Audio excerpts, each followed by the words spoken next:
What you doing? Ran out of space on my phone, so I'm deleting some stuff. Bye, singing dog. Bye, goal. I pronounce you. Bye, wedding ceremony. Stop. At Metro PCS, you get 2 free phones with twice as much memory. Really? Don't say bye to your memories. Switch to Metro PCS and get 2 free LG K20 Plus phones with 32 gigs when you switch 2 lines. Metro PCS. Wireless. Figure it out. Coverage not available in some areas. Sales tax not included in phone price. Excludes numbers on the T-Mobile network. See store for details and terms and conditions. Blog Talk Radio. Good afternoon, everybody, and welcome to Sin's Chat Corner. Despite all my 50,000 emergencies that went on today, oh my God, holy hell, did you people read my page? It was nuts. We've had car trouble, we've had laptop trouble, we've had phone charger troubles. The 2 main ingredients that an internet radio show host does not want to hear is that your computer doesn't work and your phone doesn't work. But luckily for me, and of course for Mr. Sanchez himself, we both get a chance to go on the air today and talk about how wonderful he is. I have to admit before I get on the air with him that I am terribly nervous. Although he's been a friend of mine for a long time, he's just magnificent and marvelous. And I hope by the end of this interview that all of you know just how spectacular he is as well. So without further ado, let's not have him hold any longer. Let's get him on the line and start chatting. Is this Gabriel Sanchez? Yes, it is. Oh, my God, you're here. I'm so nervous. Don't be nervous. I have to be nervous. If these people knew what I knew, and hopefully by the end of this hour they will know as much as we both know about you, I mean, there's a lot to be nervous about. You're spectacular and amazing, and I tell you this every time I see you. You're so grounded, so down to earth, so spectacular, I can't even stand it. Thank you, sweetie. You're so sweet. Oh, well, it's true. I mean, and I don't think that a lot of the local musicians, and I think you'd be the first one to agree with me, a lot of times, unfortunately, you are not given as much exposure, and there isn't as many accolades per se from individuals, meaning from a professional side of things for you guys. And so, you know, I always feel like pumping you guys up is always a necessity. Going to gigs, letting you know that you guys are doing a terrific job, and you're one of those that I think really you could do a whole award show around Gabriel Sanchez. Just my personal opinion. I'm sure Carrie Cody would agree with that. It's true. Not going to lie. Not going to lie. You know, what can I say? There's a whole lot that I want to ask about, and unfortunately, one of the problems with being in my position is normally I get a chance to really kind of super dig and research into everybody, but you're very private, and whether you know it or not, there's not a whole lot about you out there, unfortunately, for me to find out, so I couldn't dig up everything I wanted to, so I kind of have to dig at you to kind of find out who you are. Did you know that, though? I mean, if you Google you see the band stuff, but you don't see a lot of Gabriel stuff. Do you know what I'm trying to say?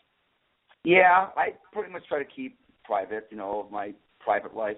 I don't put my whole entire self out there. I mean, musically, of course, yeah, I want to put myself out and let people know what I do and why I do it, because I try to also do a lot of charity stuff whenever I can. So, which I think everybody should try to do that every once in a while, just do something to help people, because it's just the right thing to do. Oh, so, exactly. I agree with you. I try to you bet you. pretty much. I try to keep it to myself and my own personal life as to outside of the music world. I have a lot of very good friends, and if they want to know something, they can ask me, you know. No, of course. No, I agree with you. It's just harder from a journalistic standpoint because I'm like, how do we shape this interview? So I think I've shaped it as best as I can. So unusually, or I should say usually, the first thing we start talking about is music, but I don't want to do that right off the bat with you because there's some elements about you that I think people don't know that I think they should know about. So first off, let's kind of start talking about your business, which is Shape Productions LLC. I know you do 3 different components, the photography and the videography and the web design. So talk to me a little bit about, I want to know when you initiated this, why you initiated it, and how did you get your background experience in order to start a corporation like this? The actual business itself, Chess Productions, started because I was doing several bands. Well, actually, mainly the Prince band, I should say. That was the main force that drove me to that, just to work the money through that, the checks, writing the checks out to everybody. There's 14 people, that whole entourage with the road guys and, you know, the band, the sound guy, the makeup person, blah, blah, blah. There's so many people to keep track of without having one big lump place to go to pay everybody and whatnot. So that's where it started, really. Okay. I've always loved to take photography. I've been doing graphics for years. So I went to school, and and just took a course and learned how to do web design and just doing it on the side now. It isn't like a full force. I mean, music is the main thing right now to me, but that's just something I do on the side. If somebody needs it, you know, I'll help them out. Obviously try to give them a really good deal, but that's what I do on the side is, you know, photography, video, and actually video was the last thing I kind of threw in there at the last minute. One of the courses I took was a video class. I didn't realize how much I loved video editing until I took this class. So I was like, oh, really? I wish I would have known this earlier. I would have taken more video classes. I just love it. Yeah, it's awesome. Nice, very nice. Now, I know a lot of times some of my musician friends, who you probably know, have come to me and asked me this question before. Because you have some of these capabilities through your company, is it possible for you to, or have you even in the past partnered with fellow musicians to kind of sit down and record music for them? Like, let's say a musician comes to you and says, hey, I need a little help. I need a little cleaning up on the sound on this song. Do you have the capability, or do you do that, or do you have the time to do that? I have something here at my house that I can do pretty decent stuff. I wouldn't probably do a full CD type kind of stuff, but I can do demos, I think. I mean, it's good enough for demos and doing, like smaller level type stuff. I wouldn't, like I said, I wouldn't put a CD. I'm just not that versed on that kind of stuff for it. I know what I can pull off and what I can't. And that's something I wouldn't. Makes perfect sense. Probably do on my own. I gotcha. Yeah. Now, on the flip side, of course, when it comes to the photography side of things, like I had Jordan Ansel on my show now. I know he does top to bottom. He'll do children. He'll do, families. He'll do adults. He'll do events, things like that. Do you have a specialty item that you do in terms of that, or are you across the board just photography in general? Well, right now, I shoot school photos. There's somebody, actually a good friend of mine owns a photo company that shoots just school photos. And he hires me. I work during the week, go to schools, different school every single day, and just shoot, whether it's groups, classroom stuff, or, yearbook type photos. So that's what I mean during the day, like 4 or 5 days out of the week. Oh, wow. And I love I didn't realize there was so much photography. Yeah. I love taking photos. Wow. Okay, so now here's a dumb question, because I've been on your Facebook page and I've been on all of your different various musician pages, and I'm here to tell you, or I'm the first one to tell you, I don't know if you notice this or not, but there's a certain look that comes across when you take pictures. And more recently, some of the recent photos that I've seen you do are just amazing and incredible. So I was just curious to ask, who does your photography for you? Because they just capture you, and maybe it's just me, but they capture you in such a light that it shows off your good side. I mean, not that you have a bad side, but you know what I'm saying? It really captures the essence of you. The person that actually takes the bulk photos, if you see something that I have that's going to be for my main promo stuff, it's a very good friend of mine, Lisa Cuevas. I've known her pretty much most of my entire life. She's awesome. She knows how to use a camera better than I do, actually. Wow. Yeah, so if anybody wants any photos, whether it's weddings, parties, I would probably go to her. I could give you her number if anybody wants. Get in touch with me, Facebook or wherever, and check you guys up. She's awesome. Yeah, I imagine so. Like I said, and again, we're all our own worst critics. So a lot of times I'll have somebody take a picture of me, and I'm like, oh, I don't know. But somebody else looks at it, and they're like, they just capture it in such an essence. So she's got a talent for that, I got to tell you. Because like I said, I've seen you in lots of pictures, but this is just, it really brings out you more so. More side of this talented, very vocal musician, for lack of a better term. I think it's great. That's just my 2 cents. Okay, thank you. Yeah, so she's awesome. I wanted to start out on the business side of things, because like I said, a lot of times when people look at local musicians, the first thing they think of is, oh yeah, he's got a day job, and then he does the music stuff at nighttime, but I know that you had that company to begin with. So I'm like, let's talk first about your business before we start getting into the music thing. Now, I want to kind of transcend a little bit into the Wisconsin Conservatory of Music, which is where I know you took your vocal training from. So tell me a little bit about how long were you there? And then second of all, why the choice to the Conservatory of Music? Because as I understand it, a lot of the other musicians in town are either self-taught as it relates to vocals or have gone to different schools, UWM, so the other ones. So talk to me a little bit about that. Well, the reason why I went there was because, I just heard a lot of great things about that school, and I wanted to learn how to sing properly and well.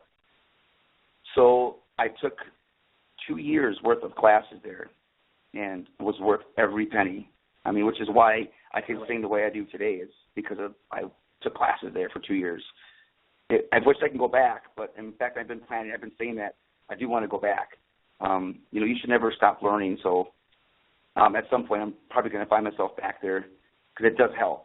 It's a tremendous help. If anybody ever wants to, get into singing more, that's something, if anything, at least for a couple of months, just to get something in, it's worth every cent. Nice, very nice.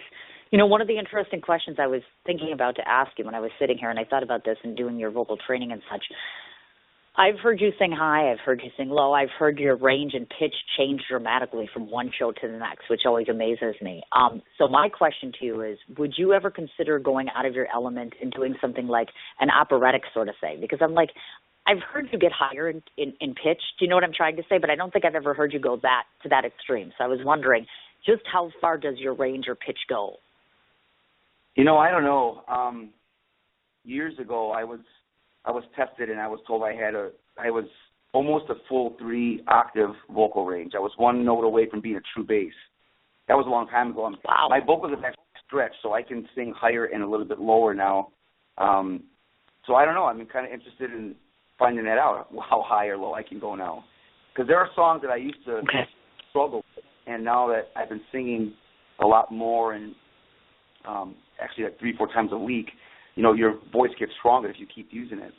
And I also push myself a lot, so I found that now I can sing a song that used to make, I had to push really hard to get these certain notes out, and now they're coming really easy, which means that my vocals are stretching, and I have a wider range. So. Mm-hmm. Nice, very nice. Now, somebody was asking me this question the other day, who is an up-and-coming sort of musician, and I'm like, this is a perfect Gabriel question for you, because like Carrie, when Carrie and I had our interview, one of the things we talked about is how she takes care of her, throat and her voice, etc. Now, this is a 2-component question here. First of all, I want to ask the identical question to you, which is, of course, obviously, because you're out and about and you're singing a little bit more than Carrie is, finding out how you take care of your voice in such a good manner to where you can be constantly singing, 4 or 5 times, if not more, a week. And then second of all, to somebody who's first coming into the music scene here, who wants to establish themselves vocally outside of the actual formal training, are there other tricks of the trade maybe you could offer? Do you know what I mean? Like things you've kind of picked up and learned on that can kind of improve you vocally. Water. Water is the best thing to do. Really? Or tea, but oh yeah. At shows, that's what I mainly drink is water. I'm not a drinker. I may have a glass of wine if I, like socially, but if I do drink at a show, it's very rare. I might have a glass of wine, but mainly I'm drinking water. If you ever see me at a show, I'm drinking water or hot tea. Mm-hmm. One of the two. Right. That's the best thing to do, but mainly water. That's the best thing, actually. Okay, now my other question relative to the vocal thing, because I know I have said this publicly before, because people keep nagging at Cindy that she should get on stage and she should sing. Now, there's a very small inclination for me to sing, but I think we all know that some of us are just not, I'm a writer. That's what I do. I'm really good at that. So if you put a lot of booze in me, I'll stand up in front of a room and I'll sing because I don't care then. Do you know what I'm saying? But if somebody like me who has absolutely no talent whatsoever, and I know I have no talent, but I'm like, you know what?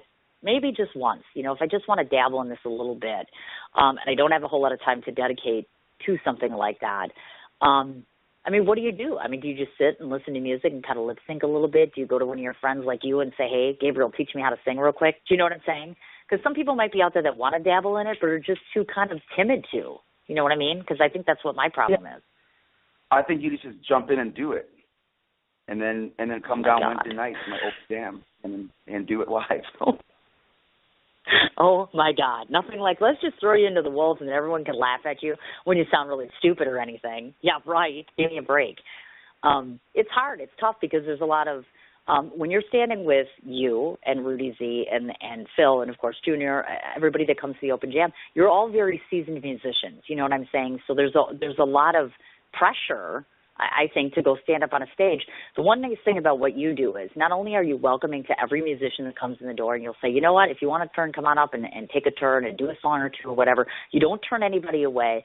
You're not consistent with, this is my stage, this is my show, etc. And I love the fact that you're so welcoming. In fact, many of the musicians, I've told you this, have come to me and have said to me, one of the best open jams we've ever had. And, of course, it's the same way at the Havana Bar on Thursday nights. You're very welcoming. You're very open. You're like, come and try this, and you're so encouraging.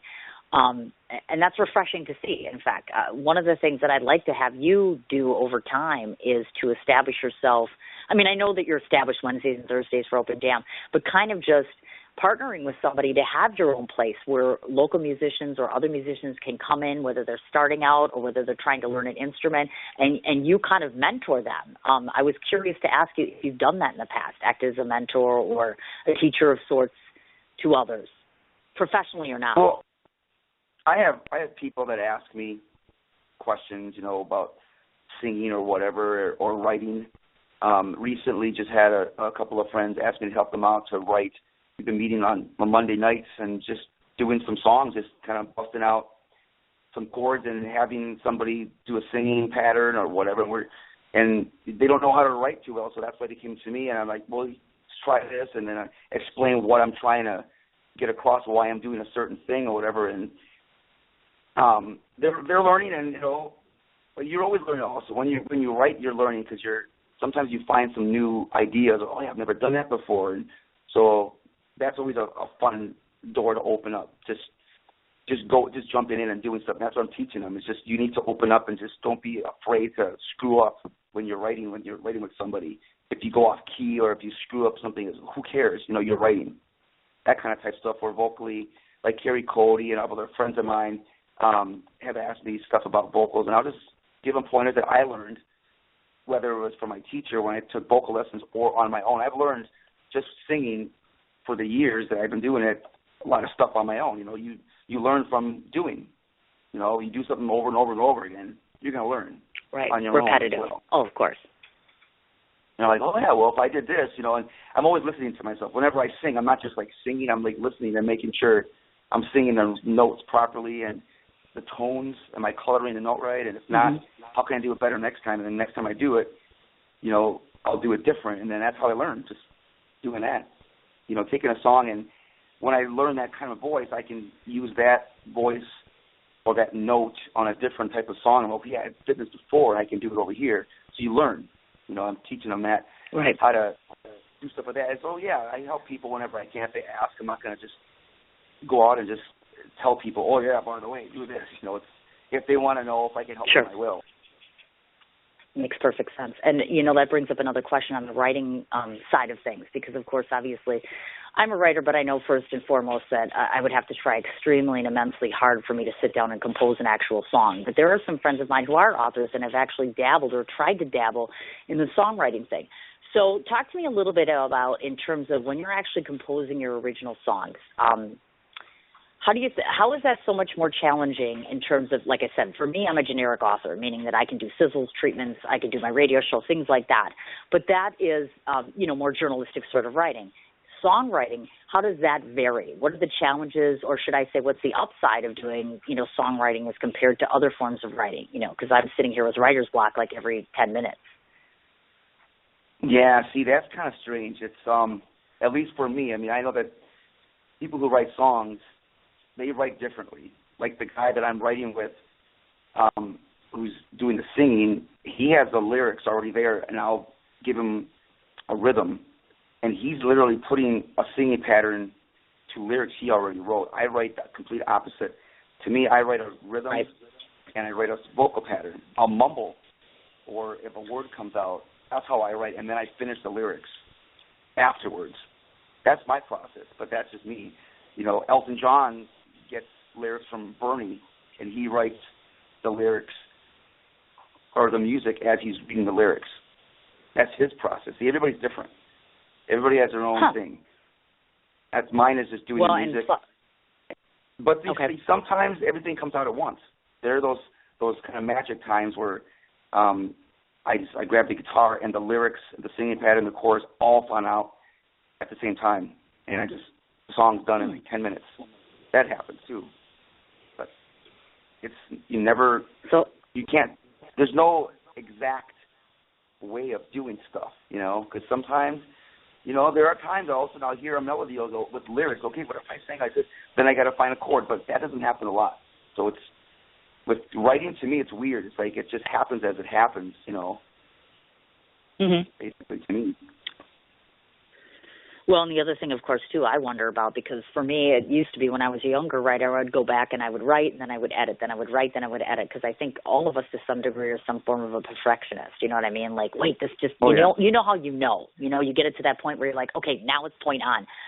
Do you find yourself, are you overly critical of the things that you write, or is it more of a one and done sort of scenario for you?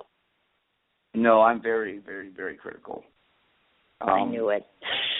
I mean, and I don't lie to myself. So if I have something and I'm like, oh, this sounds like crap, I'm not gonna lie to myself and, oh, this is the greatest song I've ever written. I was like, no. And what I do a lot too is just to make sure I'll walk away. If I write something and I like it, I'll walk away from it and come back later on, maybe even a week, where it's completely out of my mind and it'll be fresh when I hear it again. That's the true test to me. It's like, it's just catching my ear right away. That's what I like to do. Gotcha. Make sure if I really am excited about something.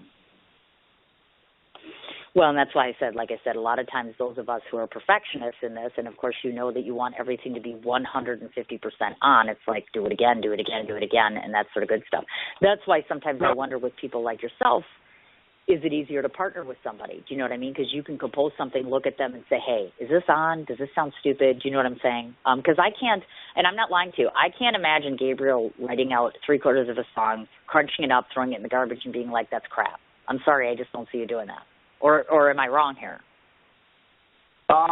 No, there are times I have taken an idea and I have like ideas all the time floating in my head. So my iPhone is filled with little small sections of me either vocally singing a song idea, or I have the guitar, you hear strumming with the vocals.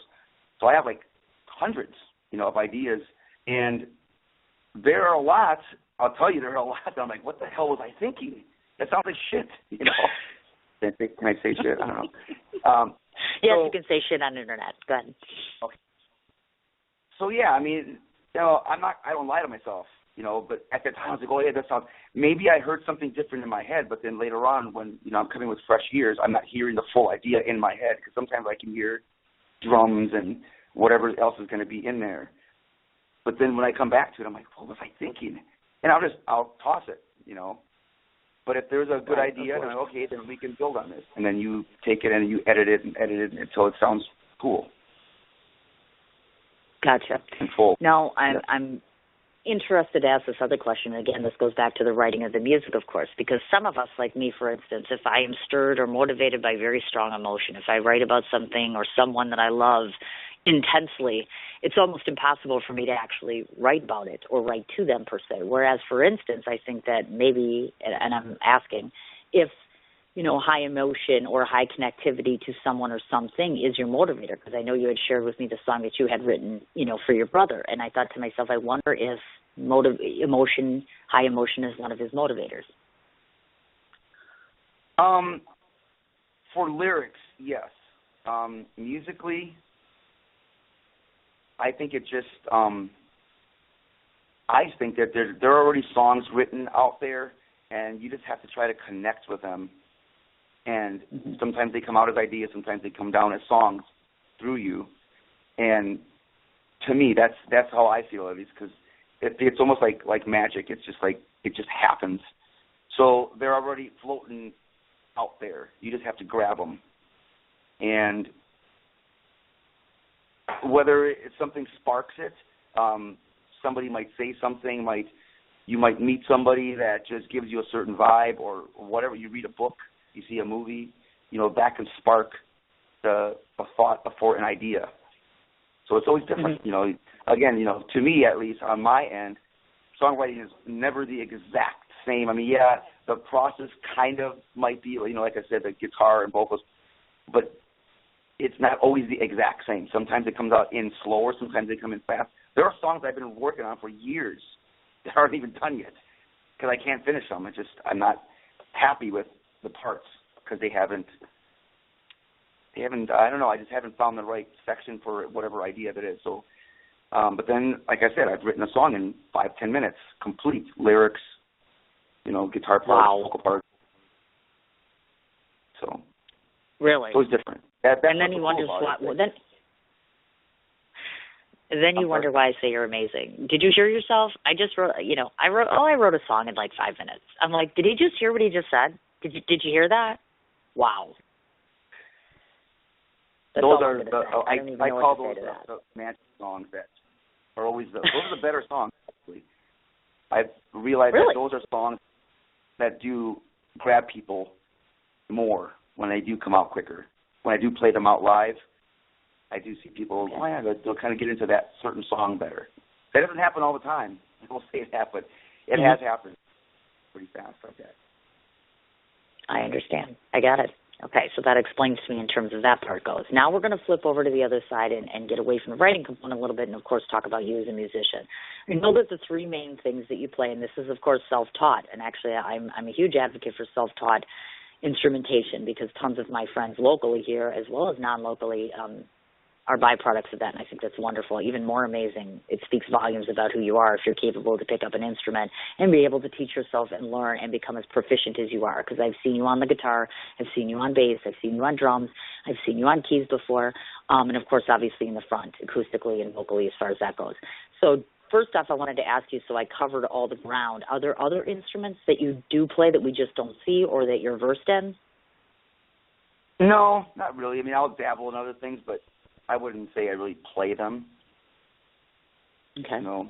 So no, I mean, just pretty much guitar, bass, keys, vocals, and drums. Oh, yeah, gotcha. Also tambourine. Oh, tambourine, sorry. We don't want to forget that important one because that one is so difficult. I've got to tell you, even I played that one. I'm going to give my kudos on that one. I got no music talent, but I can bash a tambourine like the day is long against my hip. I'm just going to say that much. If we looked at all of these different instruments that you play, and again, this is just my forethought. I'm thinking to myself, okay, so here he is all of a sudden playing the guitar. Then he runs towards the back where a junior would normally play, for instance, kick him out and let's say, okay, let's do the drums. So then Gabriel's on drums all of a sudden.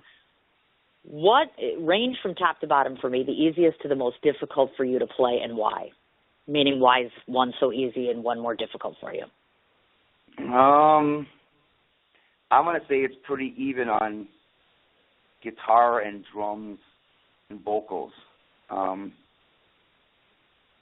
Guitar, I did play a lot, just, picking up records and learning the songs, so that's how I kind of practiced that way.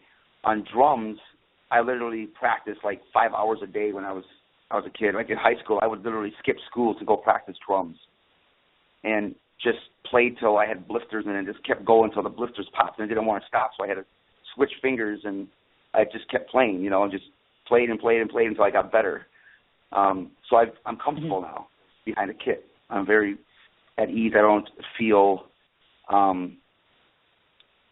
know what I can pull off, and I can pull it off well. And there's stuff that I know I can't. And I live, I won't probably go to a crazy thing that I know I can't pull off. But I feel very comfortable where if somebody wants to jam, I could hop behind a kit and jam with them.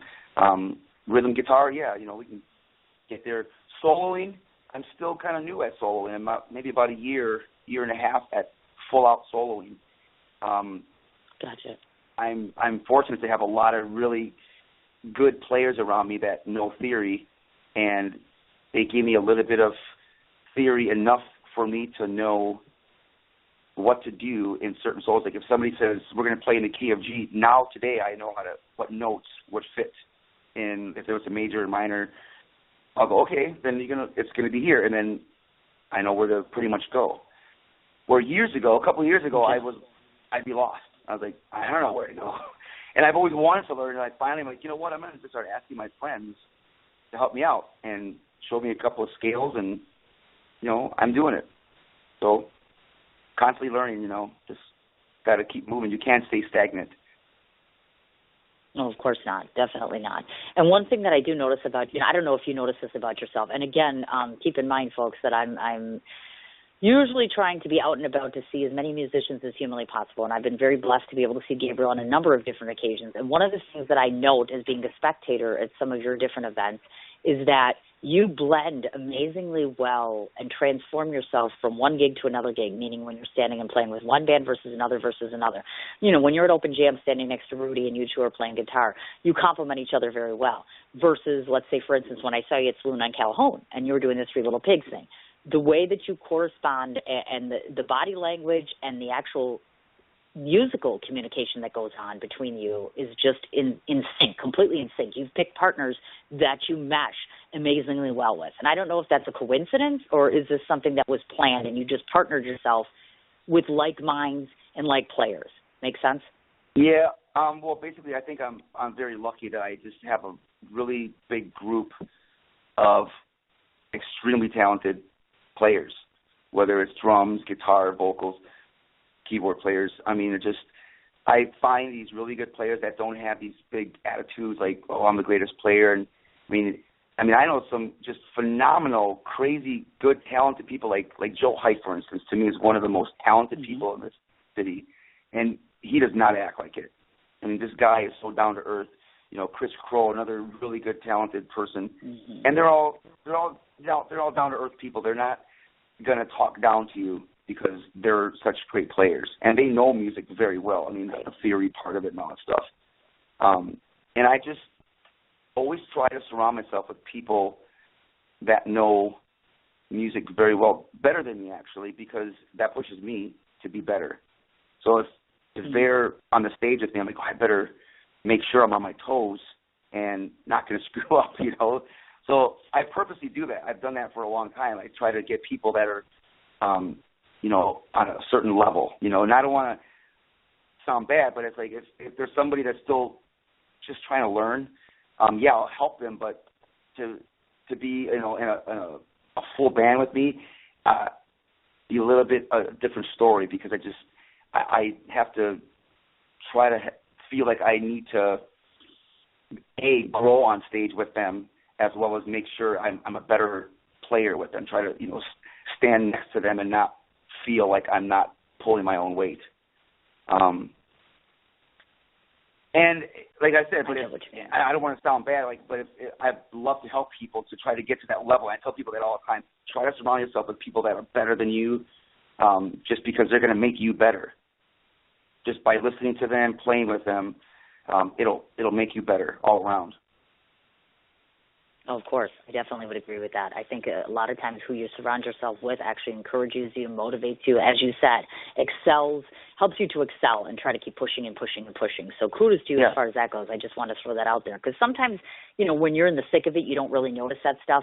But the presentation, and this is in a lot of things, whether you're doing prints or the other stuff, I think across the board, you're uniform, like you're saying, in terms of who you align yourself with, who you play with, and the possibilities are endless when you do things like that, obviously. That kind of goes without saying.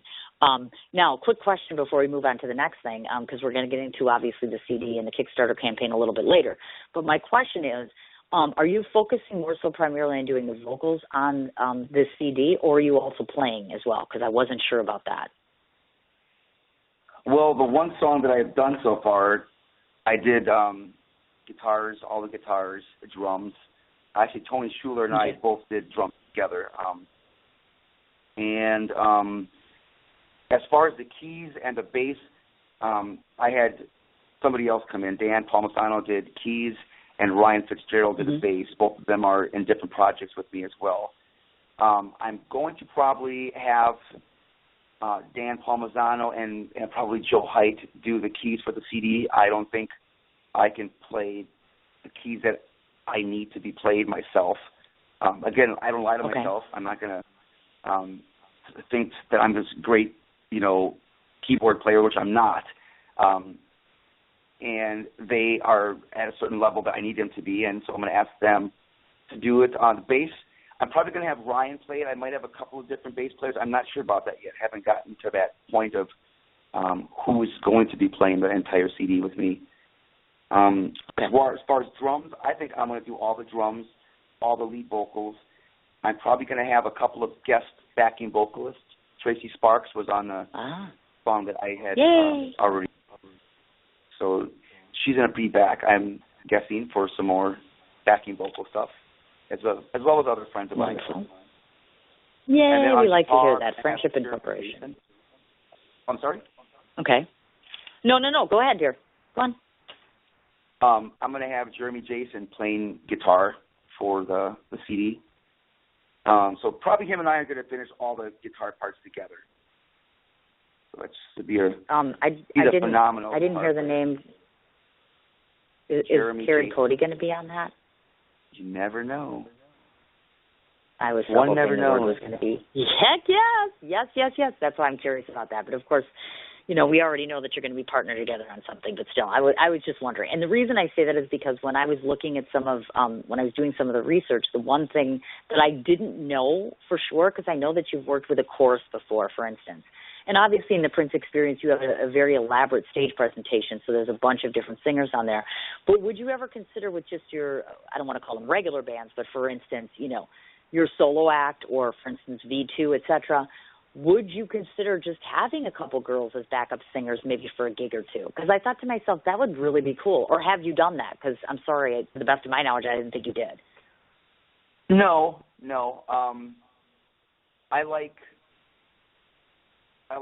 If I'm doing a duo, I'm going to keep it a duo.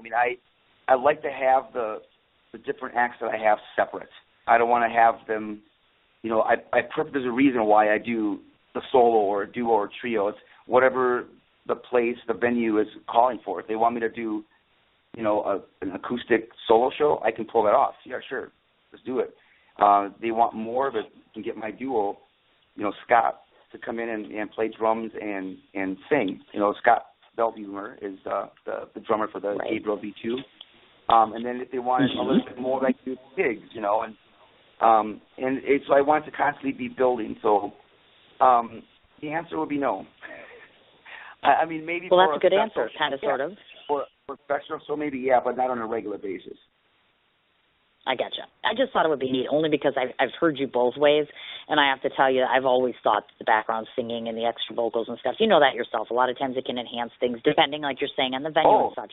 So we're just throwing out ideas. Yeah. That's all. Throwing it out there. Okay, now we're going to switch gears because we have to talk about you as a person, because I do this with everybody that comes on, because yes, it's true. We hold all of you in the highest esteem, that we actually put you on a pedestal, and a lot of times people don't think that you probably go to the bathroom, take a shower, and I know it's a drastic thing, but it's like musicians are held in very high regard. So you're almost, I don't know, what's the word for it? You're just put on that pedestal where people just look at you and think to yourself, they're just this awesome, amazing person who doesn't have a regular personal life. So I want to talk about a few things that I know about you. First of all, I don't know where you're getting your recipes for food. And I don't know if it's just because you're a little different ethnically than I am, but I saw those little Mexican cookies that you had on your page, and I was like, oh, my God, why is he not bringing any to my house? I brought him truffles. He didn't bring me any damn cookies. And I see on rare occasion you'll post up different food that you do. So I was just curious to see, because you have such a hectic schedule and such, where'd you learn how to cook? And by the way, is it just the baked good stuff that you do, or is it actually you're just a kick-ass cook too? Both. I cook. I don't really cook or bake a whole lot, but I do like it. My whole entire family grew up cooking, so right. It's just something that we've always done. So it's just a regular family thing. We've learned. I asked my brother to show me how to make Mexican rice, and just did it over and over again, and just stuff like that. Just gotcha. Beans, I do my own twist on the beans, but I asked my mom how does she make hers, because I used to love the way she made hers, and I would get her way and then add my own twist to it. I love to add bacon to it. Really? Yeah. Now that is different.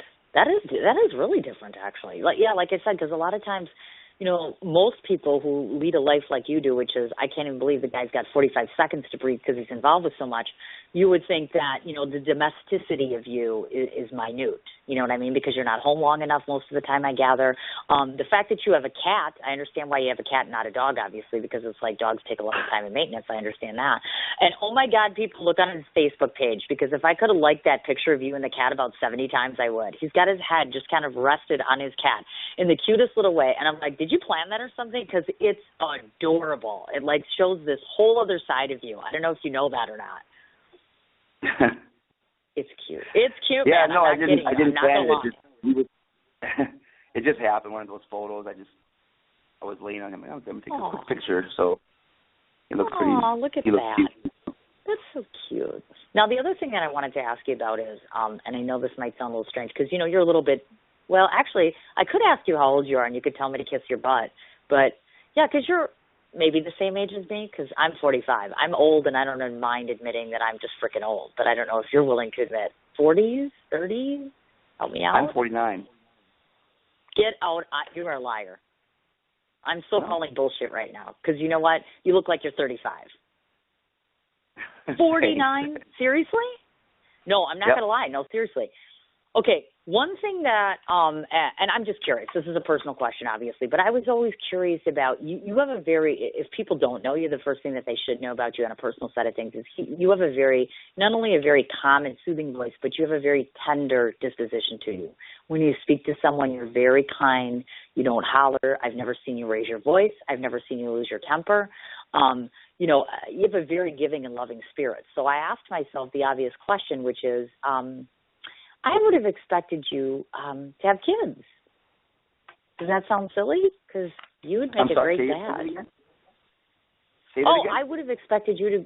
I would have expected you to be a dad because you would have been a wonderful father. Do you know what I mean? I do have a son. I didn't know that. How do I not know this? See, this is what happens when people keep their personal stuff hidden, and I can't creep on them. See, I can't dig up all this stuff if I don't know. And I apologize for not knowing that. So talk to me a little bit about your boy, because now I'm curious and I'm excited. I want to know, if you don't mind talking about him. No, he's 22 years old. His name is Marco. Okay. Marco Sanchez. Okay. And lives in Madison. Is he? Oh, okay. And is he a chip off the old block in terms of musically? I'm sorry, say it again, please. Oh, no, I'm sorry. Is he a chip off the old block? Meaning, like, for instance, obviously, you know, I interviewed Marcel, and, of course, obviously, Sam is involved in the business. So I'm just curious. A lot of times the kids tend to gravitate to what you do. So I was just curious if he himself is a musician. Yeah, he does. He plays guitar and he plays drums. Nice. I had him come out once and play with us. He wanted to play drums for a song. And he got really nervous during the song, and he screwed up, and he's like, I screwed up. I'm like, that's fine. I'm like, whatever. And he said that he felt too much pressure because everybody's going to expect him to be this great player. I'm like, what do you mean? He's like, well, because everybody knows how good you are. I'm like, don't, just be who you are.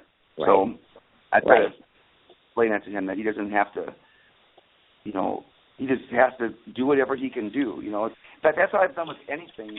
Any band I've been in, I've never been one of those like, oh, this band's better than that, or the way that we are, the players. It's just do what you do, and just go have fun. That's what I try to explain to him. And he doesn't play as much as I did at his age because he's working a lot now at McDonald's. He's a manager now there, so he's running one of the stores. Very cool. Very cool. Well, thank you for sharing that with me because, like I said, I did not know. I can't believe I didn't know that. I feel very stupid now, so I apologize about that. I'll have to do my owning skills a little bit better next time, but thank you. One thing that I wanted to ask is tell everybody something about Gabriel that would just shock the hell out of them. Like, oh, my God, I would have never believed that Gabriel did this or does this or has a hobby of this or whatever. Share, if you won't mind, something that's very atypical of you. Huh. All right. I'm a big Osmonds fan. No, you're not. Really? Seriously? Yeah, the Osmonds. I love them. The Partridge Family, too.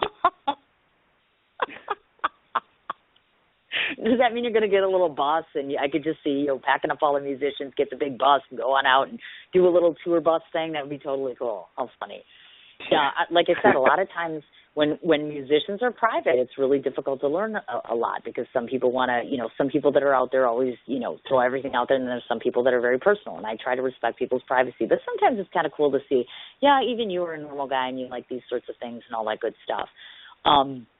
Now, before we get into all the different bands that you're in right now, I kind of want to take a step back because I myself am curious. The road paved to success isn't always an easy one for some people, and sometimes it's also paved with, you were in different bands at a different point in time in your life. So maybe to start off, tell me when you first got the bug or the itch to first start doing music, meaning either playing or composing, and then kind of take us, through a walkthrough, because I know that you used to be in Doc Hammer and Yikes, those two bands originally. But just kind of give us a summation of how you started out back then to eventually getting close to where you are right now, musically, in terms of just a little bit of history on that. Well, there hasn't been, I can't even remember a time when music wasn't such a major force in my life. I mean, as long as I can remember, it's been like this big thing that's been part of me. Like I've always wanted to either listen to it, or I would be singing, or as a kid, writing my own ideas. I would sing my own songs to myself, and listen to songs and dream of myself on stage playing them when I was a kid, that kind of type stuff.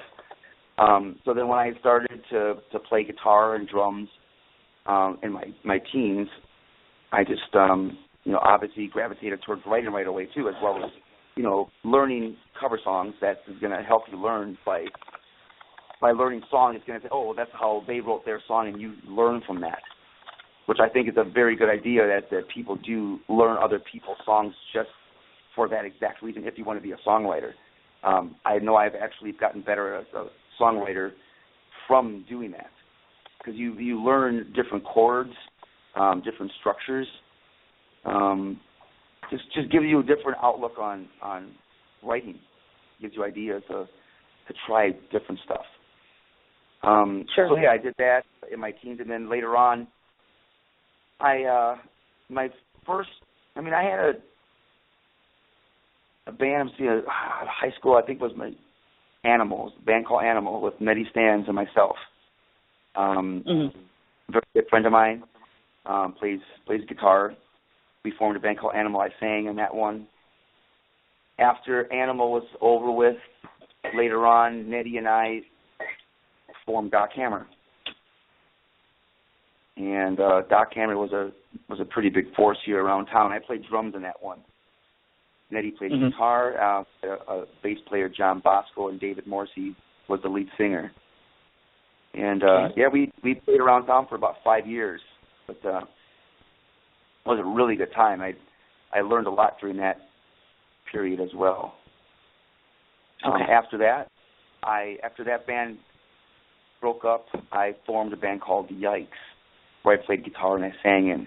And I had the idea for that band was I wanted big harmonies, power pop rock, higher energy type stuff. And I had Michael Shawn join in, as well as a few other people that probably aren't even in the area anymore. So nobody would actually know them, but Alex Herman was on bass. I don't think anybody's going to remember him, but he's a really good bass player, phenomenal singer. He could sing these really super high notes that was just my jaw would be on the ground. I'm like, how are you doing this? I mean, loud, high notes. I was like perfect for what I was looking for. So Alex was a perfect part for that band. But Danny Walters was actually the original bass player for Yikes. Danny Walters. I love him. He's a very good friend of mine. I do too. I forgot why. What happened? I love him too. He ended up leaving Yikes, and we got Alex Herman. But Danny was the first bass player in Yikes. Okay. Wow, I had no idea that you played with so many different people. I'm learning. I'm like getting an education as I'm listening to you. I'm like, oh my God, he played with this guy and this guy and this guy. And I'm like, oh, wow. Well, speaking of Yikes, we're going to do a show pretty soon, or in June. Really? We're doing a show. Yeah. I'm right I'll have to. Okay. I'll have it posted once we get everything set in stone. But we're looking at either May or June. to do a Yikes show. It should be fun.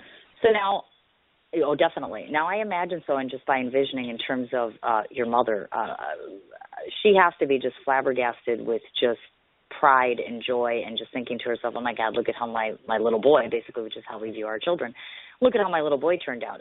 So has she come and watched you play and participated in events and such, and is she an integral part of this? Oh, my parents both are awesome. They're very great people, actually.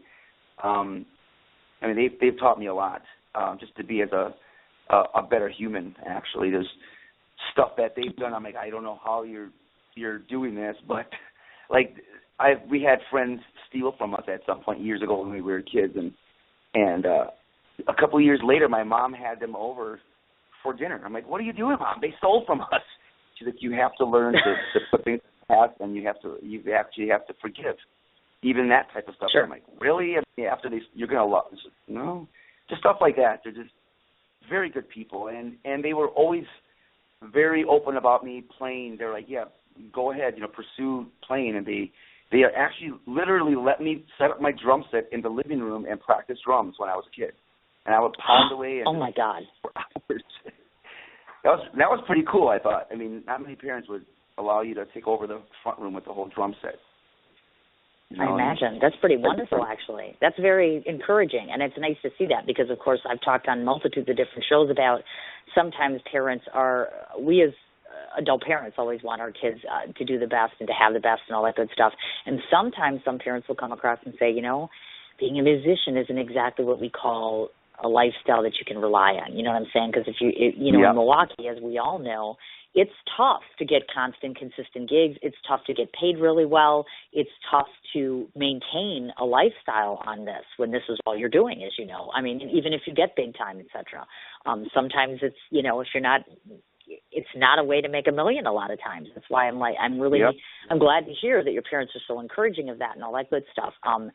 Did you hold an actual day job at some point in time before you got to where you are now? Oh, yeah. Yeah. I did all different kinds of stuff, whether it was the last job I did, I was at a company that built cases, like hard shell cases for all different kinds of clients, but they did a lot of hospital type stuff, like huge boxes that would roll in whatever they were rolling in, but they gave us these certain sizes to make boxes, whether they were big or small. I mean, they would ship items to the company, and they would give it to certain people, either whether it was myself or somebody else. We would measure it out and have to figure out what size the box would be with how much foam should be in there, blah, blah, blah, so actually, to design it from top to bottom. And I enjoyed that, actually. That was a really good time. But I ended up having to leave because it just, the owner and I just had a huge falling out, so I had to. Goodness. Tony Hexler was the one who actually talked me into really going into music full time. He said, just do it, just jump in. And I've been wanting to do it for a while, and I just did it. And here you are now. So good thing you just jumped and did it. Exactly, and you're still doing it, which is absolutely awesome. Well, thank you for that, like I said, because a lot of times most people don't realize, they're meeting you now or they're meeting you when you're in the current bands, of course. So, obviously you came from somewhere. That kind of goes without saying, and I realize that. And now we realize that, so thank you for that one. I want to start going into the breakdown, of course, of all the different projects that you are into. I found this interesting. First of all, I'm not too big of a girl to admit this, and I know this is going to sound horrid, but I don't think I've ever seen the Prince Experience play, ever. Really? That's horrid, isn't it? Oh, my God, it's embarrassing. I know. I was, sitting here with Kurt today, and I'm like, did I see them? Wait, no, I saw Decorah, because Decorah, Jen Decorah used to be in there, and I'm like, okay, wait, I had to see it. No, wait, no, did I? No, it's U.S. Project, and I'm starting to get confused, and I'm like, I've never seen your band, Prince Experience. But the good part is, hey, kids, before I forget, March 21st, they're playing at Northern Lights Theater, so guess who's going to be there? You're talking to her right now. That's me, to make up for it because I feel horrid.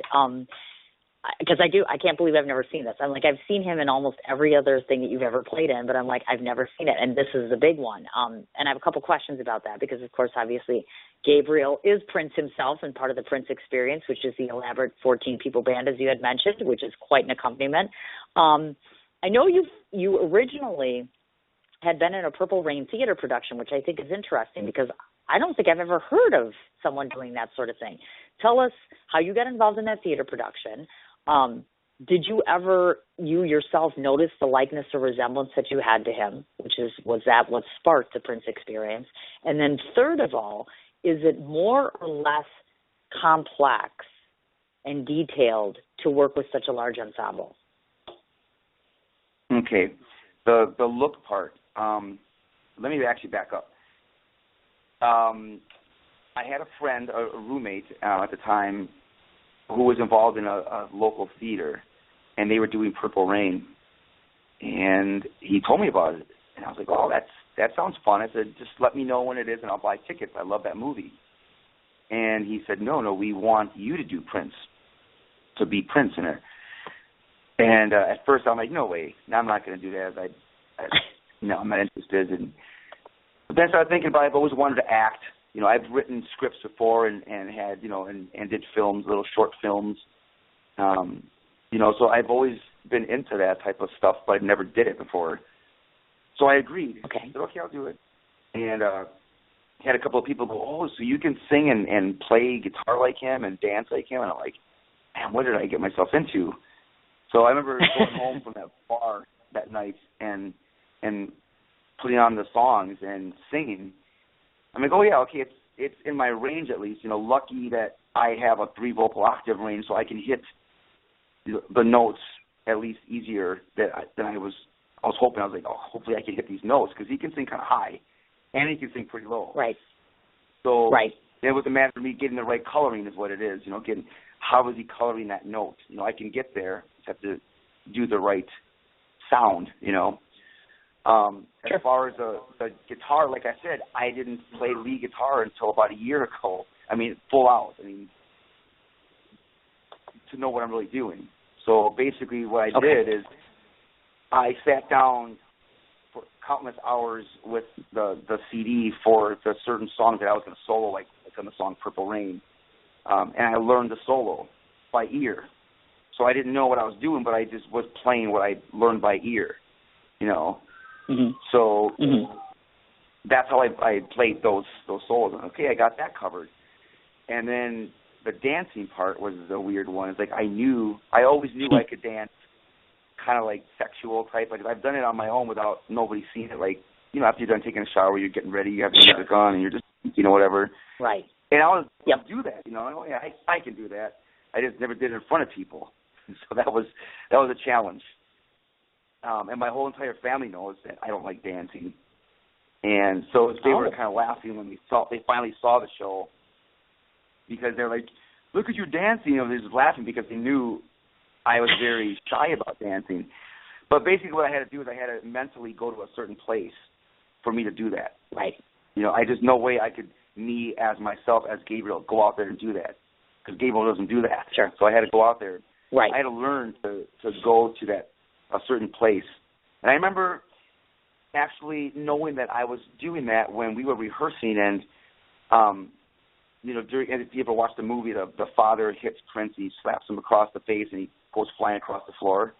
Well, we were doing that part on stage, and the father was like, oh, I don't want to hit you. I said, no, hit me for real, or just, no, don't be afraid if you're going to hit me too hard, just do it. And, you know, we did the whole act in front of the whole entire crew, and the band was playing the background music, apparently. And I remember after the scene, the father goes, wasn't that cool how the band played along with the part that we were doing? I mean, were they? I was so focused on him and I doing our parts, nothing else existed. So that's how I knew I can do this. Okay, I have this now. Because I can literally block everything off and just zoom into what I'm doing. So that's where I had to go to mentally whenever I did Prince. Now it's like a snap. I can snap into that role really easy. It's actually become more part of me when I'm playing now. It's kind of weird. It's kind of morphed into it. But I guess that's kind of natural when you do something over and over. Like I said, it's just going to become part of you. So, and I'm not going to Definitely try to not do it. Whenever I'm not doing prints, I kind of feel some of that stuff coming out, and whenever I'm doing other stuff. But it's not really. Obviously, I'm not doing prints. I'm not singing prints, but some of that vibe is kind of there, just because I've been doing it for so many years. So I don't have to try to go there mentally like I used to. It's like, I can't do this. Okay. My family's going to be there, and so yeah, it's a lot easier. I imagine so, definitely. Now, in terms of that whole large entourage, there's some people that I talk to that have a very large-sized band, like Tracy Hanneman was in Eddie Butt's band, and we used to talk about this a lot in terms of, she's like, there's pros and cons about it. I mean, in her mind, the sound was better. Vocally, it was easier for her because there was a much larger group of people, but then you're dealing with different personalities, and if one's not on, then everybody else tends to be off. Do you find it more challenging, or do you find it more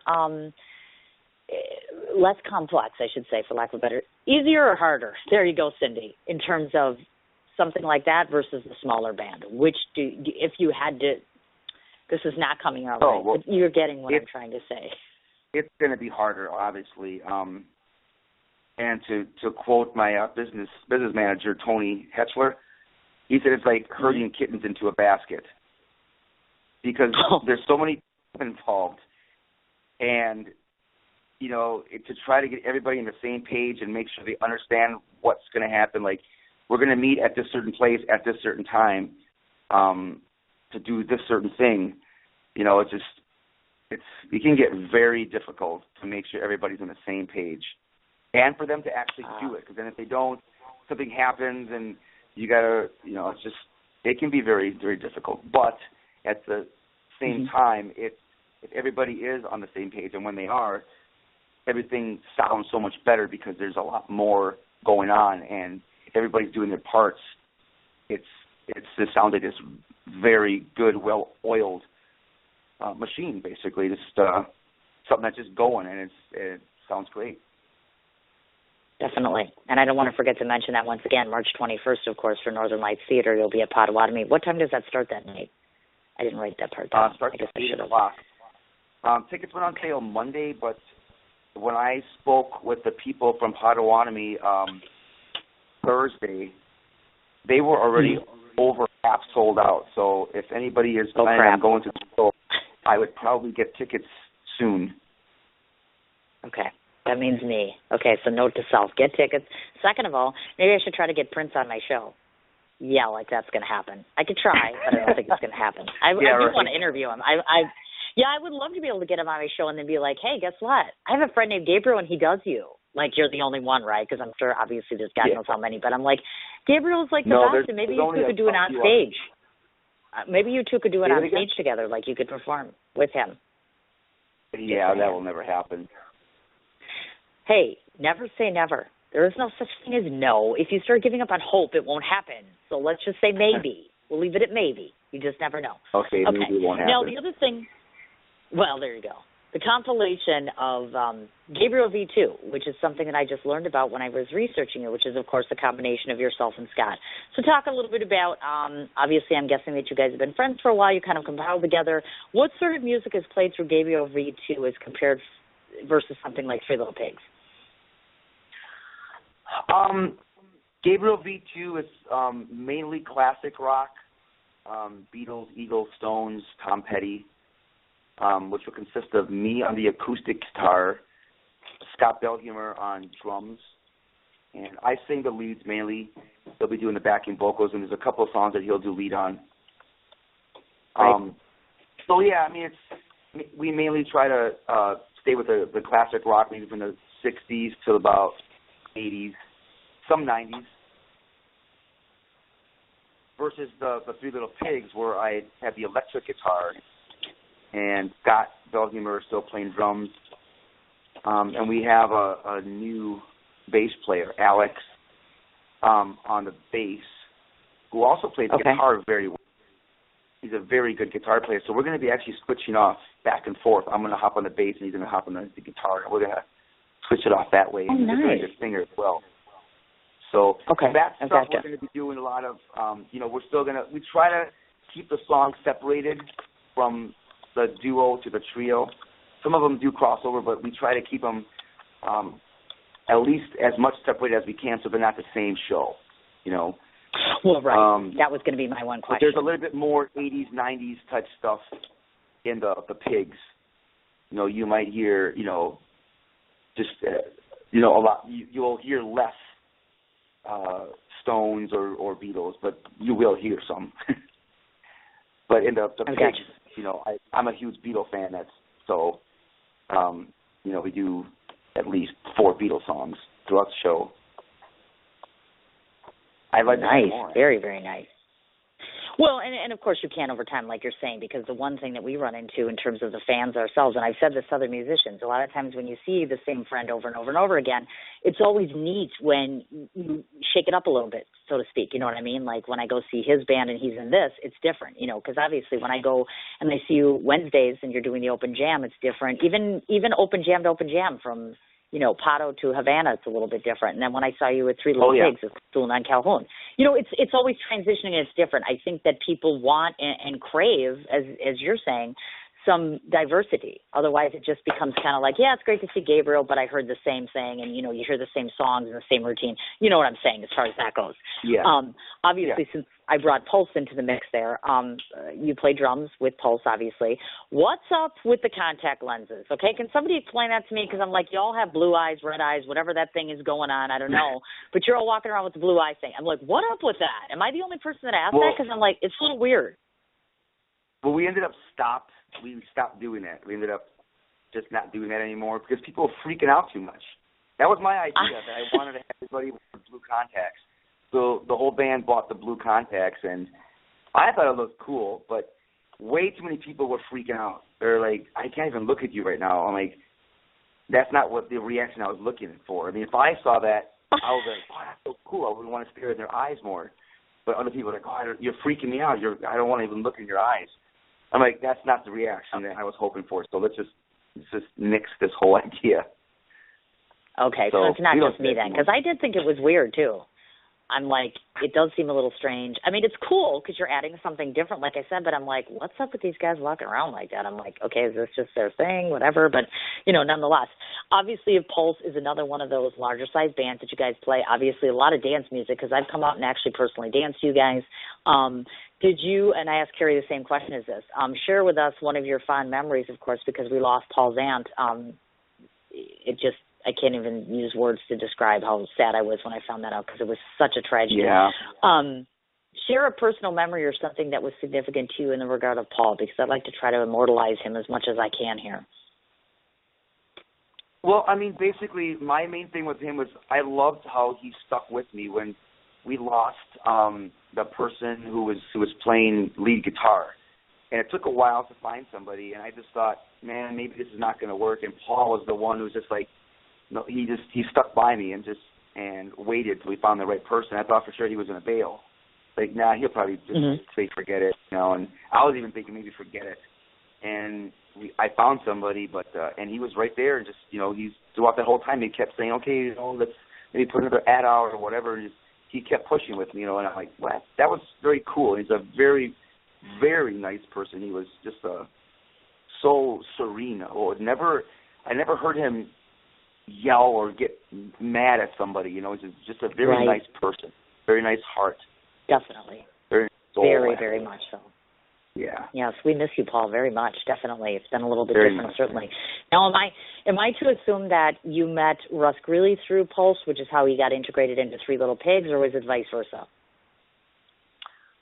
No, I met Russ Greeley. How did I meet Russ? Wow, one of my friends brought him down. He wanted to try out for Pulse. And I had him come down to the open jam. I said, let's, you know, perfect way, just, you know, pick a couple of songs, we'll do it live, you know, just kind of just sit in and jam and see how things roll. And when I heard him, I'm like, oh yeah, he's got a great voice, good bass player. So I hired him right then and there. So. And there it was. I can't remember who the person who brought him down. I forgot who. Oh, wait. Dave. I think it was.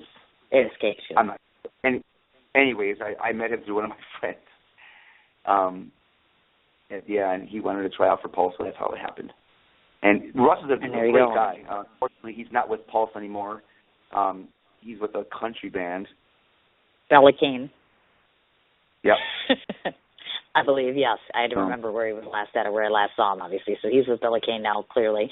And I like how you use Scott, because Scott's in Gabriel V2. Scott's in Three Little Pigs as well. Scott Bell Humor. So that's kind of neat that you have the repetition, just like with Rudy Z, just like with Junior. I like, again, like I said, there's a sound and theme in the pattern with, putting everybody together. Now, on the acoustical solo side of things, I wanted to cover that real quick. When you're doing your acoustic solo, obviously it gives you more liberty to do your own independent music if you'd like to.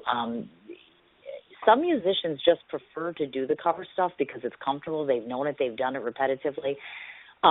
Is it your preference or long-range goal to do a show where you can incorporate both at some point in time, meaning as a mainstay? Like every week I'm going to have one show where I do this. You follow me? Yeah. Yeah, I mean, I might add my own stuff in there. I mean, I'm going to hopefully start playing out with just all of my own stuff for a full entire show, but I will be adding more of my own songs when I do solo stuff, as well as maybe even duo, just to add it out there, and then just after the song or prior to us playing it, I'll bring up that I write and blah blah blah, send them to my site, give them the site, and then play the song. So. Right. Yeah, I mean, I think that would be fun to add more. And I think it would be, it's one of those things, and I'm here to tell you right now, because, again, maybe not everybody tells you this, because, again, I'm the front and the spectator, so it's a little bit different in terms of what you hear or don't hear. But there are plenty of people that have been out there that have been curious to find out, what does he do solo-wise, to hear your information, to hear the things that you compose and see original creations, because we already know that you're fabulous as it relates to the cover stuff, you know what I'm saying? So when you embark on doing a whole other direction, I think people are eager and anxious to be able to listen to things like that. I also don't want to forget to mention this because I know that you have upcoming gigs this weekend. Obviously, I know that tonight you have your gig with Three Little Pigs at 7 o'clock. Tomorrow, Gabriel V2 is playing at 9 o'clock. But for the life of me on the calendar, I don't think it told me where you guys were going to be at. Yes. Actually, I had some problems with my iPhone syncing up with the calendar. Everything's up there now, though.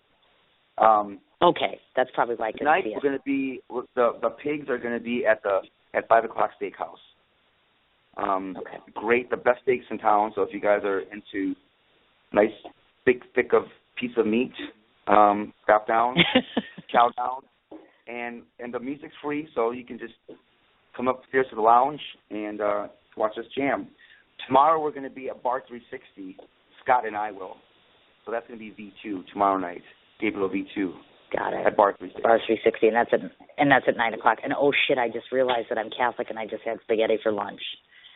I'm going to hell. Oh, my God. It's Friday, and it's Lent, and I'm going to hell. This is the second time this week I did that. Oh, my God, great. I have a realization while I'm interviewing you. Wonderful. So, people, if you go see them at the steakhouse, just don't, you can have appetizers that have cheese, et cetera, and drink. Okay, whatever. That's my little soapbox there. Obviously, of course, like we mentioned, we all know you do Burn Open Mic, which is, of course, Wednesdays at the Sidebar Potawatomi. Thursdays, of course, I knew you do your open jam with Marcelo, I might add, my very dear friend as well, Havana Cigar Bar there also. Now, I wanted to ask a question about venues because I know we could spend the entire, rest of my life talking about every single venue you've ever played at because you've been basically everywhere, including the big gig at Summerfest. So here's my question to you relative to the gigs thing. I like to always bring up to certain musicians the pay-to-play scenario because I have dear friends that are in Nashville and other places, and, some people don't mind the pay-to-play thing. I don't know as much about the business side of things here in Milwaukee.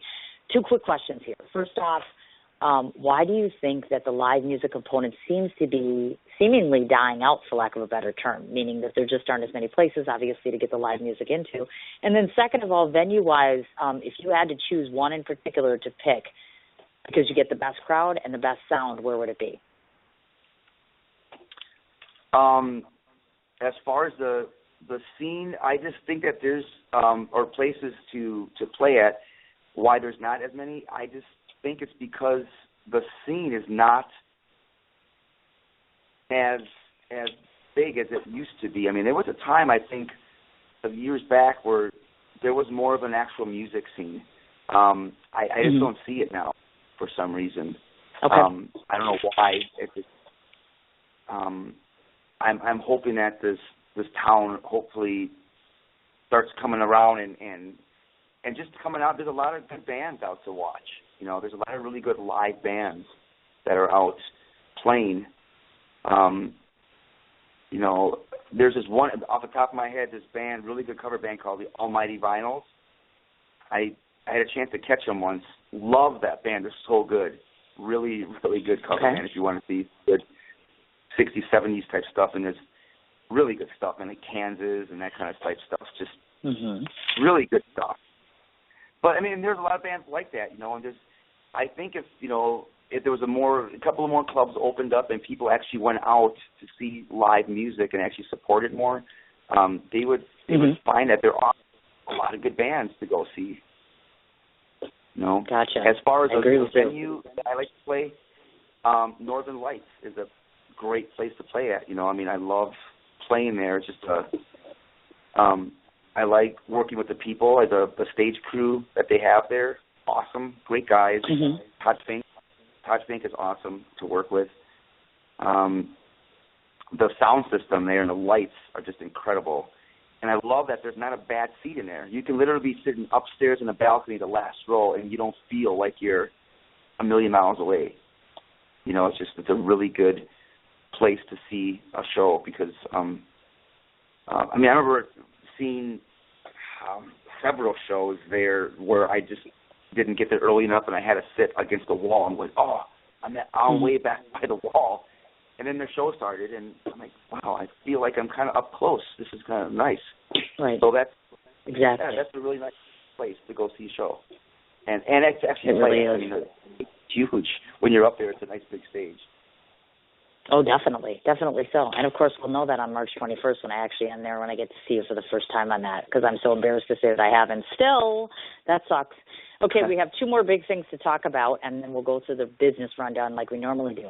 So first of all, to those that didn't listen to Carrie Cody's show, what you missed was that, of course, I purposely,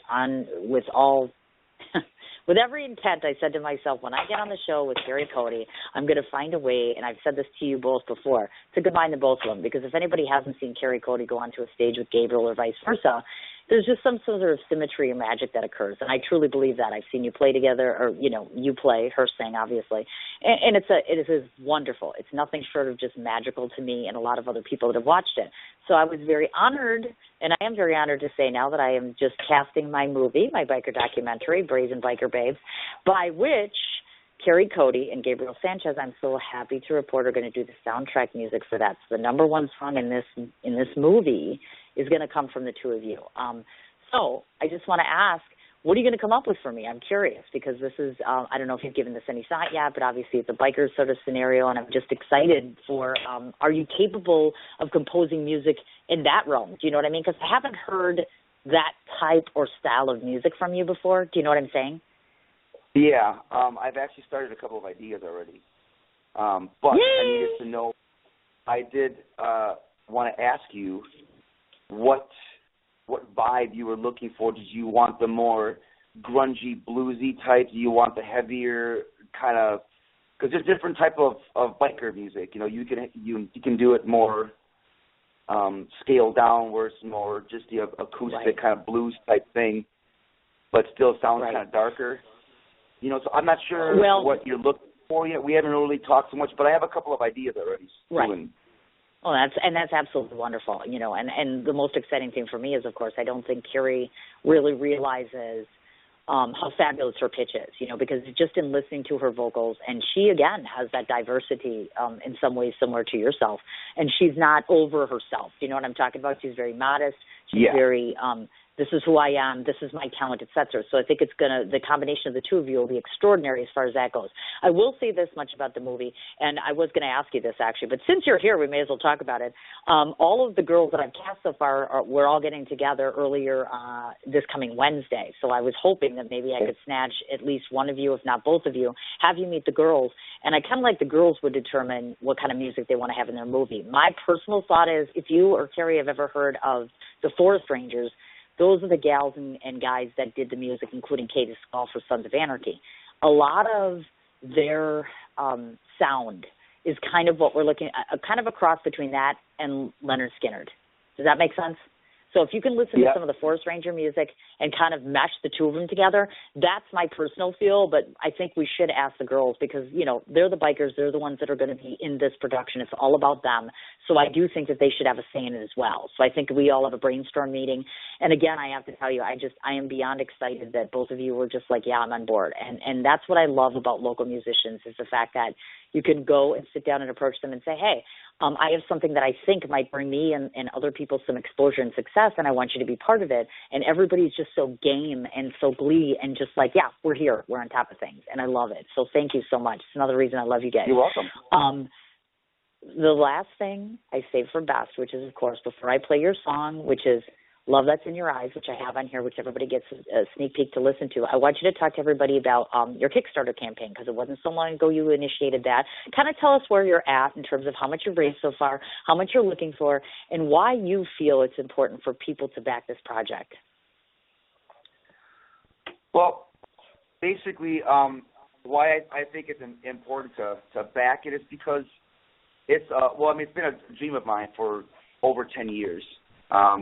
I've been kind of building this slowly through the years, you know, trying to get the ideas clear in my head. I've started and stopped it several times. Sorry.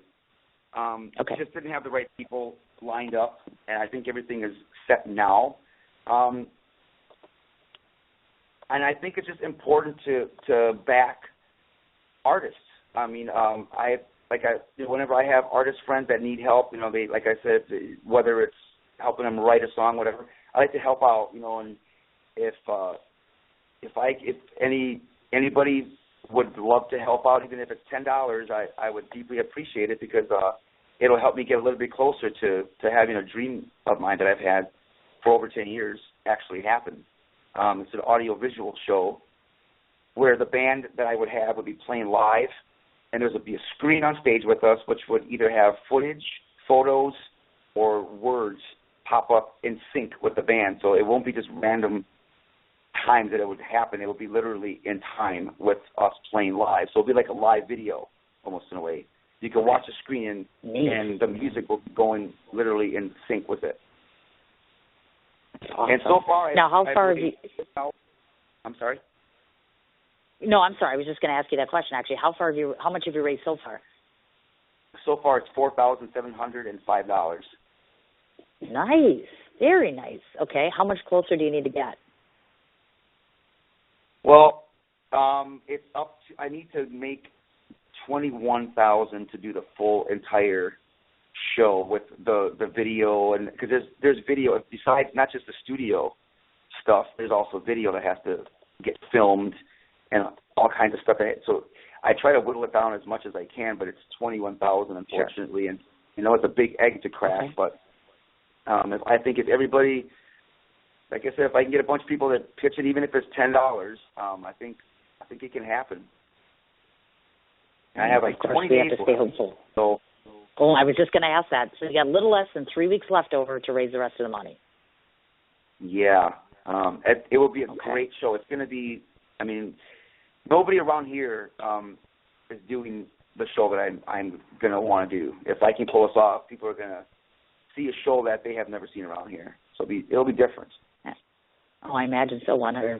And you're just different to begin with. And it's like what you bring to the table and the components that you're bringing into this. And I think it's fabulous. And I love the fact that people are stepping up and supporting. And, you know, like you're saying, every little bit helps in terms of even if you can't give $20 or $10 or whatever the case may be, obviously.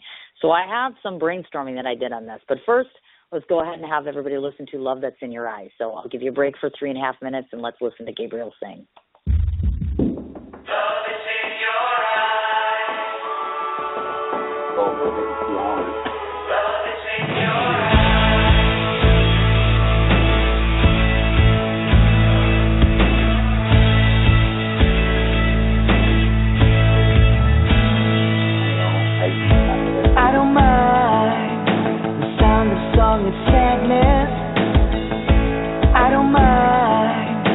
Rain that causes madness.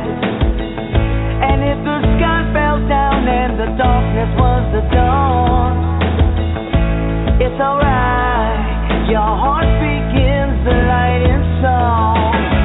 I don't mean to sound like a restless breath of the reckless. I only feel but not have seen. Love is in your eyes. Love is in your eyes.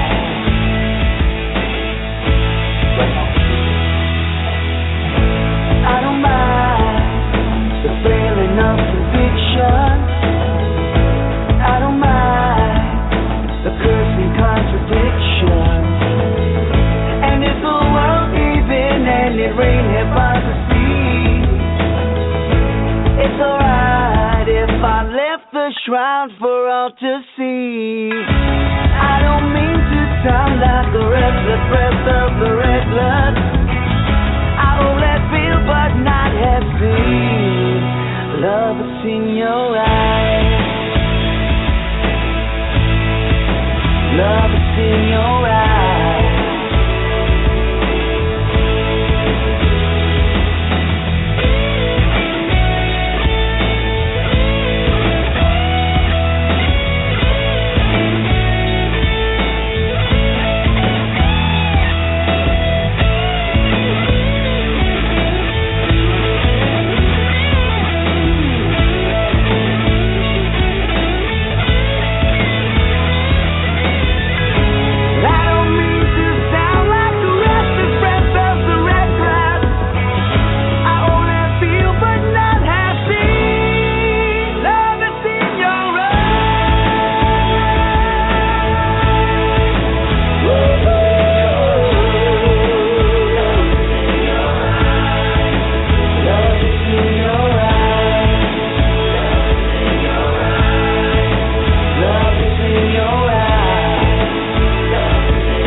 Wow. Did you notice that in listening to that song, you don't sound like yourself, or is it just me? Really? No, seriously, you don't sound like you. You sound like a polished version of you, if that makes sense to you. Because obviously I've heard you up close and I've heard you within a band scenario. And to me, and I'm not complaining at all whatsoever. In fact, I think it's an even more of an enhancement to something that's already exceptional. Does that make sense? Because you already sound fabulous, but I'm just like, it just sounds polished. There's more added to it. I like the background vocals very much. I think it's tremendously well done. It's well written as well. And I'd like to think I know something in that regard about the writing element of it. So all the more reason for people to support it, obviously. So I was sitting here brainstorming today, and one of the things that I need to do over the weekend is to go to Fox River Harley-Davidson, which just so happens to be in St. Charles, Illinois. So one of the things that I was thinking about is I'm going to throw something out there. One of the best parts about having friends that are bikers, and I'm sure we all know this, is you all kind of rally around and support a good cause or a good person, and I'm so blessed to know so many of them.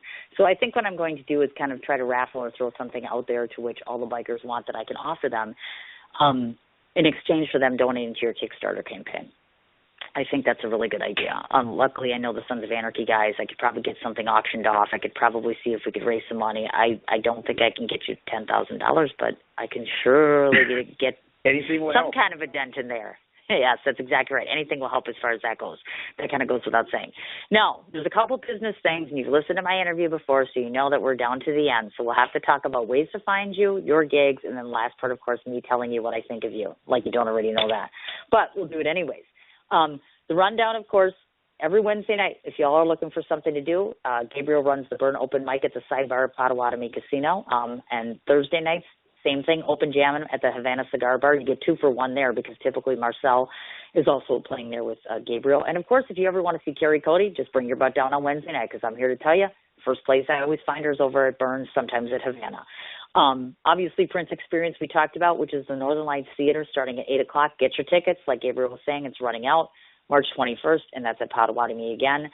Tonight, Three Little Pigs at 7 o'clock, which is at the 5 o'clock Steakhouse. 21st, Gabriel V2 is playing at 9 o'clock, and that's at Bar 360. Now, the rendition of 50,000 Ways to Find Gabriel. First of all, Gabriel Sanchez has a personal page for himself, and then, of course, he has the Gabriel Sanchez official page is what he calls it, both of which are on Facebook, along with the Prince Experience. Pulse Band is on there, Three Little Pigs is on there, and Gabriel V2, and I believe Gabriel Acoustic is on there as well. His music can be found on Reverb Nation, YouTube, www.gabrielsanchezmusic.com, gabrielsolo.com, www.chezprod.com is the name of his company as it relates to photography and videography and web design. He has an Instagram account, which is Gabriel_Sanchez_music. And then Twitter would be @ContactGabriel. Did I miss anything? No, that was right. Wow, that's a lot. You did your homework well. Wow. I mean, everywhere you go, you find Gabriel. I'm like, it's wow. It's wow. I can't even remember. I can't even believe that I got all of that because I'm like, oh, my God. And just as a rendition rundown real quickly for everybody that was listening or not listening during our interview, we've mentioned all the following people: Tracy Sparks, Carrie Cody, Scott Bellhumer, Michael Shawn, Dan Walters, Tony Schuler, Chris Crow, Joe Height. Did we miss anybody? Oh, Russ Greeley. Russ Greeley, yes. We covered all those. Yes, we covered Russ Greeley, too. And your mama. Don't forget about that. And your cat. We don't want to forget about that, obviously. Okay, so the last thing that we want to do, oh, yes, remind me of the link for the Kickstarter campaign. I can't believe I forgot that one. That was the biggest one. Actually, I like what I've been sending people to is to my Gabriel GabrielSanchezMusic.com, and that will because that's I would like to have people know that site because that's where I'm going to sell the CD on there as well as any of my shows. That's going to be for just my own personal music. So you could just send them to GabrielSanchezMusic.com. And you can get to the Kickstarter from there.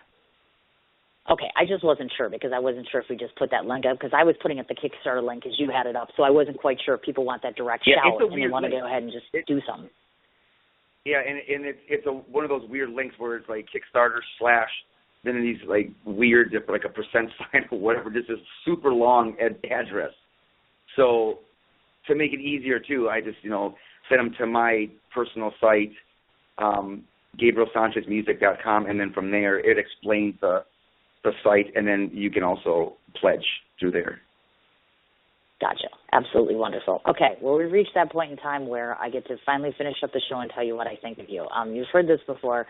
I just want to give my last thoughts on this, and this is primarily done, obviously, more so because of the fact that a lot of people that are listening for the first time may not know who Gabriel is. I get the very fortunate luck of being able to see you on an ongoing, regular basis. So I just think it's important to let everybody know exactly what I'm thinking of you or thinking about you, I should say, and basically what they should think about you and why they should support you, your music, your bands, and what you do.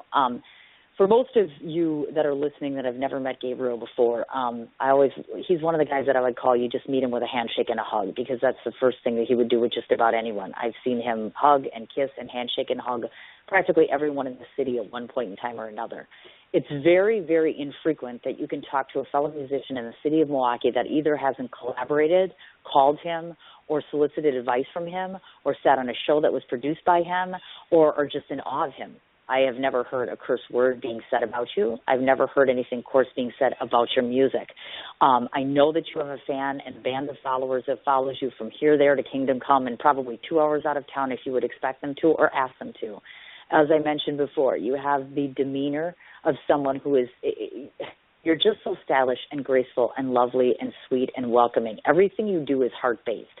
I can feel it in the rhythm of your music. I can tell in the tone of your voice. I can see that you are welcoming and friendly and inviting people in to say, let me guide you, let me teach you, let me stand next to you and try to enhance what I already know inside of you is burning. I think that it's commendable that you are going out finally and chasing your dreams and right now saying to yourself, I'm going to do this campaign, I'm going to raise this money, and I'm going to do something that no one else has ever done before. You step onto a stage and you mesmerize people because of the fact that you have such a diverse sound, the way that you play music, the intensity by which you play with it. And most importantly, there isn't one time that I've ever had or have ever heard that someone didn't walk away from your show with either a warm feeling inside or a smile, or have said, I am a better person because I know him. You're amazing. You're wonderful. I can't speak enough about you. The fact that you are willing to accommodate me and to help me with a project that I've been wanting to do for a long time just blows my mind away. The fact that you have such an allegiance from your friends and that they're willing to do anything for you and vice versa speaks volumes of character and dignity that you possess, my friend. All I can say is that I am very blessed that every week I get to be in your presence, that I get to know you, and that I get to call you my friend. And on a personal note, I cannot thank you enough for all the support that you give to my family and for the prayers that you send and for the understanding that you've given to me and so many people around you. And if I have anything to do with it, we'll be working on various projects in the future together. Great. Is that awesome. Okay? Thank you so much. Yeah. You're quite welcome, definitely. And like I said, if you can get a hold of Carrie, because, of course, I'm going to need to go to the Harley-Davidson, so, of course, I'm going to be incognito this weekend. See if you two can work something out for Wednesday, to which case we could all have everybody in a room together to work on the documentary, and we can start getting things going. I want to get integrated on the music and such. And I'll touch base with you after I go to Harley to see if I can rack up some cash for the Kickstarter, see what we can do about that. And then I'll probably see you next week out at Live Music. That sounds great. Thank you so much. Appreciate it. Awesome. Oh, not a problem. Good luck tonight. I wish I was able to attend, but have a great time at the gig, and hopefully we'll be talking to each other soon. Thank you, sweetie. Take care. All right. Take care, dear. I'll see you soon. Okay. Bye-bye. All right, kids, that was Gabriel Sanchez. And, my God, first off, thanks so much to Gabriel because I think he has had to cancel once. I've had to cancel twice. The timing has not been ideal, obviously. So thanks so much for giving me that hour and a half's worth of time because I know he has his gig this evening. One more rundown for all the gigs. Tonight, Three Little Pigs, 7 o'clock at 5 o'clock Steakhouse. Tomorrow night, Gabriel V2, which is himself and Scott, 9 o'clock, and that's at Bar 360. March 21st, run to get your tickets, folks, because if you don't in the next couple of weeks, they'll be gone for the Prince Experience at Northern Lights Theater, and that's 8 o'clock at Potawatomi. Every week, if you want to join myself, Carrie Cody, and, of course, Gabriel and all the Banyans, Junior Gomez, of course, Rudy Z, Phil Marsh, et cetera, Burn Open Mic is on Wednesday at the Sidebar at Potawatomi Casino. Thursday nights, he does the open jam, of course, with Marcel and the fellow musicians at the Havana Cigar Bar. If I'm not mistaken, that starts at 9 o'clock. And once again, the rundown of the 50 ways to find Gabriel musically. We have YouTube, we have Reverb Nation. Websites are as follows: shapeproductions.com, which is CHEZPROD.com, GabrielSolo.com, www.GabrielSanchezMusic.com. And keep in mind, folks, if you're going to do the Kickstarter campaign, you have to make sure that you do it off of his website. Twitter handle is @ContactGabriel. Instagram, Gabriel_Sanchez_music. And then, of course, as far as Facebook ways to reach him, Gabriel, last name spelled Sanchez. He has his personal page. He has Gabriel Sanchez official page.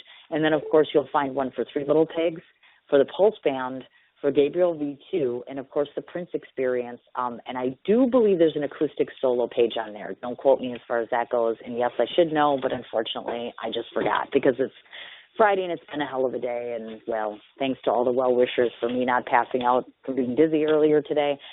Just a heads up for the show next week. I'm off on Monday because, of course, we'll be at the hospital. Thanks to all for the prayers and kind thoughts for Kerwin. And I'll keep you posted on that.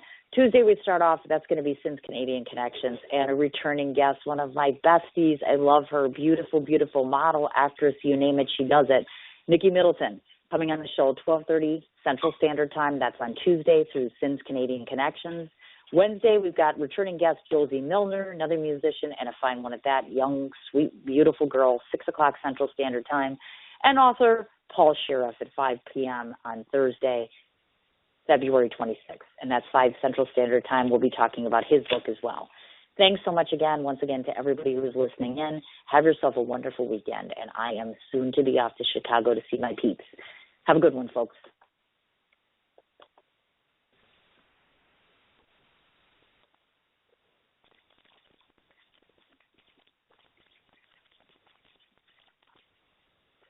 What you doing? Ran out of space on my phone, so I'm deleting some stuff. By singing dog. By goal. I pronounce you. By wedding ceremony.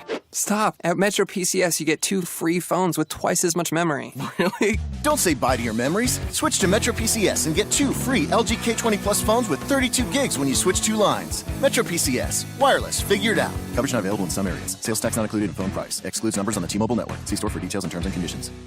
What you doing? Ran out of space on my phone, so I'm deleting some stuff. By singing dog. By goal. I pronounce you. By wedding ceremony. Stop! At Metro PCS, you get 2 free phones with twice as much memory. Really? Don't say bye to your memories. Switch to Metro PCS and get 2 free LG K20 Plus phones with 32 gigs when you switch 2 lines. Metro PCS. Wireless. Figured out. Coverage not available in some areas. Sales tax not included in phone price. Excludes numbers on the T-Mobile network. See store for details and terms and conditions.